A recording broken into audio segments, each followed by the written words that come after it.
बिस्मिल्लाहिर्रहमानिर्रहीम। अस्सलाम वालेकुम दोस्तों, मैं हूँ फ़ियान सारी। दोस्तों आज हम मटर के साथ बहुत ही टेस्टी और यूनिक रेसिपी लेकर आए हैं। इंशाल्लाह आपको बहुत ही पसंद आएगी। बिस्मिल्लाहिर्रहमानिर्रहीम। तो ये हमारे पास 15 के करीब सूखी लाल मिर्ची हैं, जिसको हमने धो लेना है। धो लेने के बाद बिस्मिल्लाहिर्रहमानिर्रहीम यहाँ लेंगे एक प्याली दही और इसमें ऐड कर देंगे ये सूखी लाल मिर्चें। इसको हमने इसमें अच्छे तरीके से डुबो देना है इस तरह से, और फिर इसको हमने रख देना है तकरीबन आधे घंटे के लिए। और तब तक हमने क्या करना है, बिस्मिल्लाहिर्रहमानिर्रहीम यहाँ लेंगे कढ़ाई और उसमें हाफ कप घी या ऑयल है वो ऐड कर देंगे। और इसमें ऐड करेंगे 2 दरमियाने साइज़ के प्याज। प्याज ऐड करने के बाद यहाँ अब हम प्याज में एक बड़ी इलायची और 2 छोटी इलायची ऐड कर देंगे, बहुत ही अच्छी खुशबू के लिए।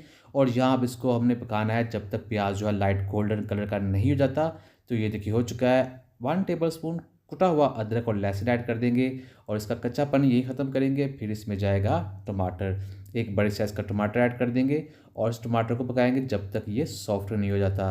जैसे ही टमाटर इसमें सॉफ्ट होगा तब इसमें ऐड करेंगे पाउडर मसाले। 1 टीस्पून जाएगा नमक, हाफ़ टी स्पून लाल मिर्च का पाउडर, हाफ़ टी स्पून हल्दी पाउडर ऐड कर देंगे, 1/4 टीस्पून काली मिर्च का पाउडर, हाफ़ टी स्पून ज़ीरा पाउडर और 1 टीस्पून खुश्क धनिया पाउडर ऐड कर देंगे।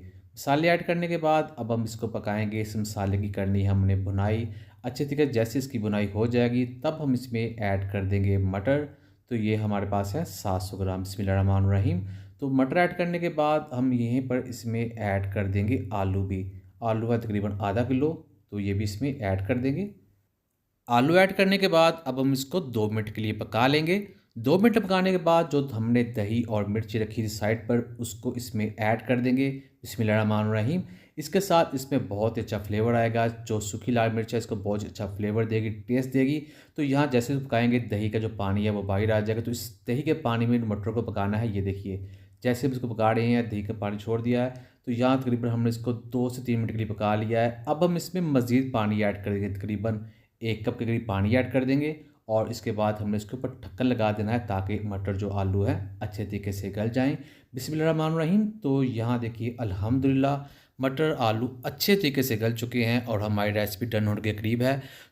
और लास्ट में इसमें ऐड कर देंगे सब्ज़ मिर्च, साबुत ही ऐड कर देंगे और थोड़ा सब्ज़ धनिया। इस तरह की रेसिपी देखने में भी खूबसूरत होगी, खुशबूदार भी होगी और टेस्टी भी होगी। इसे आप खुद खाएं, मेहमानों को सर्व करें। तो यहाँ देखिए अल्हम्दुलिल्लाह बनकर ये तैयार है। करते हैं इसको डिश आउट, आपको दिखाती है इसकी फाइनल लुक। बिस्मिल्लाहिर्रहमानिर्रहीम। तो अल्हम्दुलिल्लाह अल्हम्दुलिल्लाह बहुत ही टेस्टी, बहुत ही मज़ा। उम्मीद करो दोस्तों आपको आज की वीडियो पसंद आई होगी। वीडियो पसंद आई वीडियो को लाइक कीजिएगा, चैनल को सब्सक्राइब कीजिए, कमेंट भी ज़रूर कीजिएगा। इंशाल्लाह आपको जवाब ज़रूर मिलेगा। तो दीजिए फिर सारी को इजाज़त। अल्लाह हाफिज़।